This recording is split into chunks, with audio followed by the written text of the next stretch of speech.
In today's episode, we're going to learn how to sew a bag similar to this one, but a version that crosses the barrier between the wilderness and the boardroom. If that's something you want to learn how to sew, let's dive in.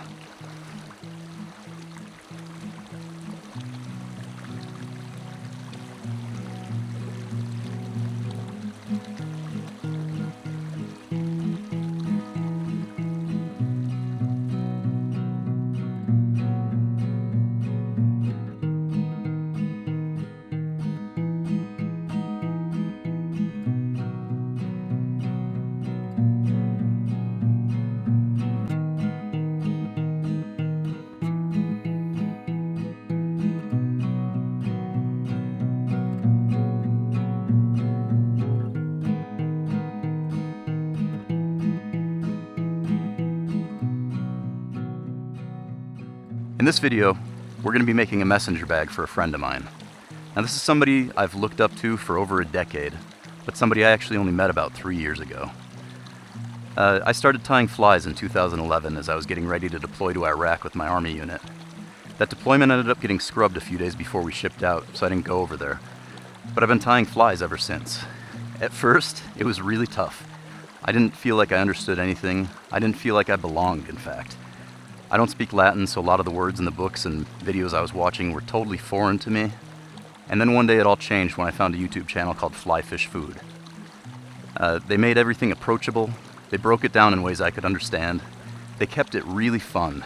And watching their videos just feels like being in a room with an old friend. So, a few years later, I was lucky enough to work in the fishing industry for a little while. And I ended up getting to meet the whole crew and became friends with a few of them. One in particular, my buddy Cheech. Now, if you're an angler, or fly fisherman anyway, you probably already know about Fly Fish Food, and you definitely know about Cheech. If not, I'm going to leave a link down below so you can check out their channel after this. But this is somebody who has inspired me in so many ways. I've got a huge fly tying selection at home.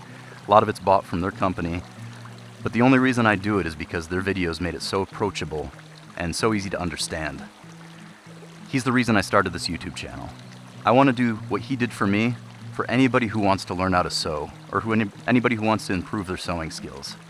So the reason I'm standing here in this creek right now, talking to a tripod and a GoPro, is because of my friend Cheech.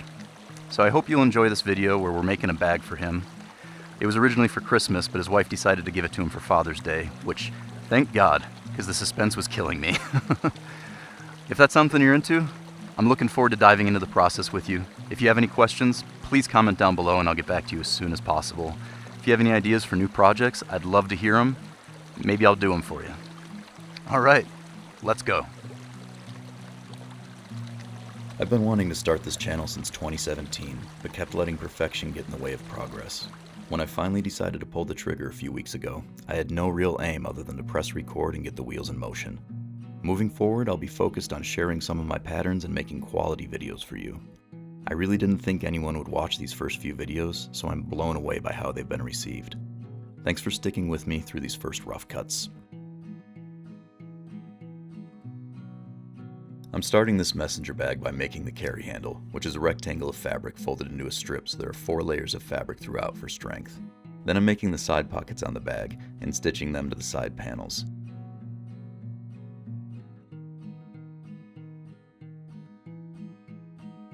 Once those are done, I'm using a lap seam to stitch some heavy-duty Pellon to a panel of waxed canvas. I can roll the canvas over both edges of the Pellon for a clean finish later. I mark the lap seam allowance on the waxed canvas, then line up the Pellon so it's positioned perfectly across the seam when I top stitch it into place. Now it's time for the outer layer of the bag. I'm putting a layer of Pellon in the back for a large pocket and sewing it into place. You can see I played bobbin chicken here and lost, so I get to practice my seam ripping. Now it's time for the padded laptop sleeve and some interior pockets. You might notice the white lines I've marked on the green canvas. Those are made with a soapstone pencil. Here's a quick demonstration of the difference between a blue tailor's chalk and a soapstone pencil, which were actually made for welders. I think these are more accurate than a tailor's chalk, and you can get a pack of 20 of them for about 12 bucks. There's a link below to the exact soapstone pencils I use. If you buy them through the link, it won't cost you anything extra, but any money I earn from it will go towards a new camera for the channel.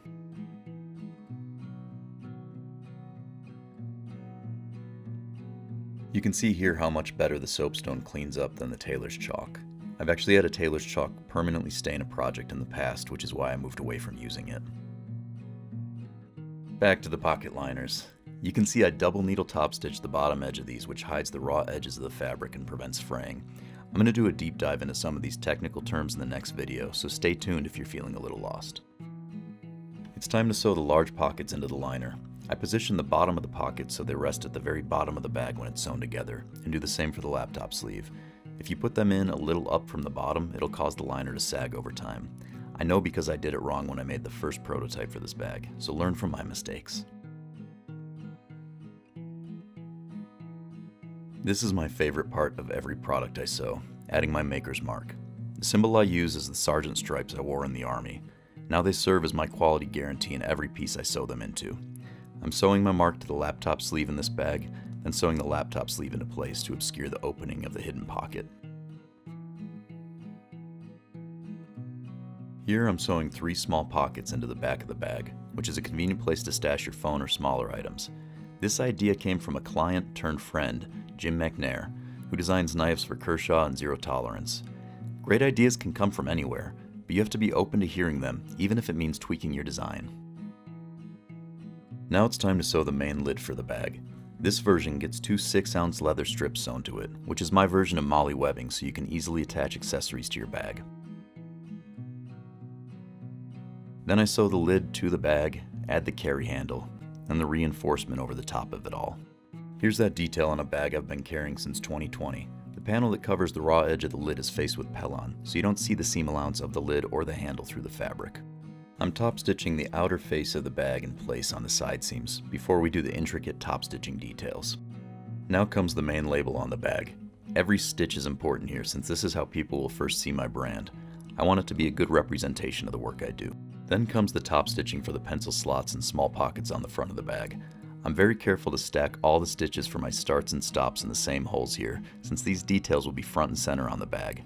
Once that's done, I trim the threads, and since I'm using a nylon thread, I melt the cut ends with a lighter on the back side of the bag so they don't fray over time. You can see those slots in action on the front of my old messenger bag. I keep some drafting pencils, an eraser, a pen, a highlighter, a small folding knife, a lucky notepad from my buddies at Red Clouds Collective, and some business cards in there. This panel also wraps around the bottom of the bag to create a second layer for durability. Alright, it's time to set some hardware. I'm using my makeshift anvil to set the snap for the exterior pocket. I'll dive deeper into the anvil setup in a video soon. After the snap is set, it's time to rivet the leather straps in place. I use a small leather washer on the back of each rivet to keep them from pulling through the fabric over time. Here's a quick clip of how I make the washers using just 2 leather punches. I use cut-off scraps from the edges of my hides for this. Areas of leather that would otherwise be thrown away because they can't be used for labels or straps. These washers take a few minutes to make, but will add years to the life of your sewing project. I use a large hole punch first, from 3/8 inch for small rivet washers up to 5/8 for snaps and grommets. Then I punch a hole through the center of the leather circle with a small punch. I like to use a 3/32 punch for rivets, a 5/32 for snaps, and I choose a punch that's slightly bigger than the post of a grommet. Try to make sure your small punch is perfectly centered on the leather circle, otherwise your rivet or snap will look offset.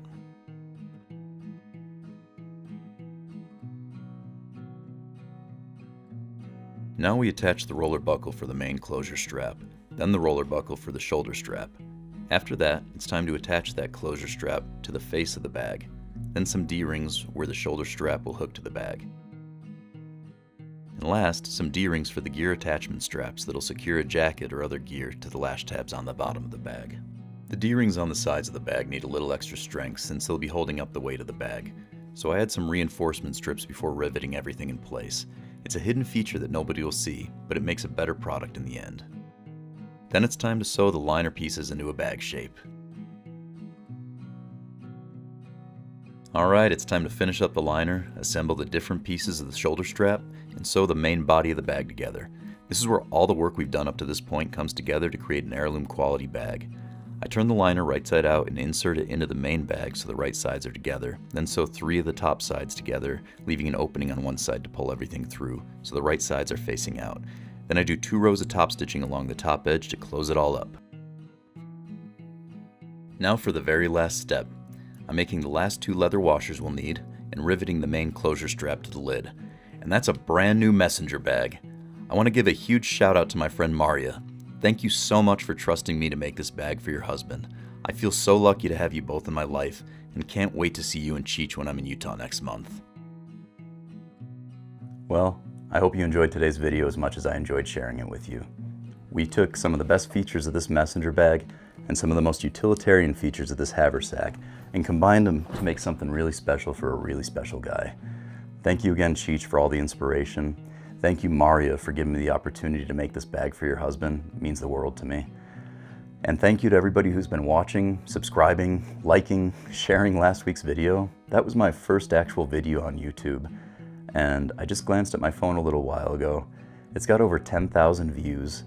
I've gained over 1,100 subscribers in the last week since I posted it. And the number of kind comments, the feedback I'm getting, the requests for patterns, which I am gonna do. Thank you for letting me know how important that is to you. We're gonna start out actually with that by making a couple free PDFs that will be available at thimbleandaxe.com. I will let you know as soon as they're ready. The site's under construction because I had no idea my reception to YouTube was gonna be like this. I thought I had a lot more time. But here we are, and we're gonna dive in with a poop bag dispenser for you dog lovers. And then this small utility bag that you can use. I use them for camera batteries. I know some people use them for makeup. You can put IDs in there, whatever you want, but we're gonna start by working on those 2.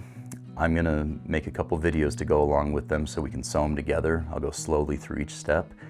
And I'm gonna continue to try to make this channel as good as I can for everybody who wants to watch it. I was truly moved to tears a couple times by some of the comments I got this week and just the overall reception I've gotten to YouTube. So thank you all so much. Before I start tearing up again, I'm gonna head out for the night. And in next week's video, I'm gonna give you a little tour around my home shop here. And we're gonna dive into some of the equipment I use, some of the tools I use, and then we're gonna do a deep dive into the technical terminology you've been hearing me use. I don't wanna leave anybody behind in this, so you're coming with me. If that sounds good to you, please subscribe if you haven't already. Tell your friends if you think they could benefit from it, and tell your friends how much they mean to you. Until next week, I love you.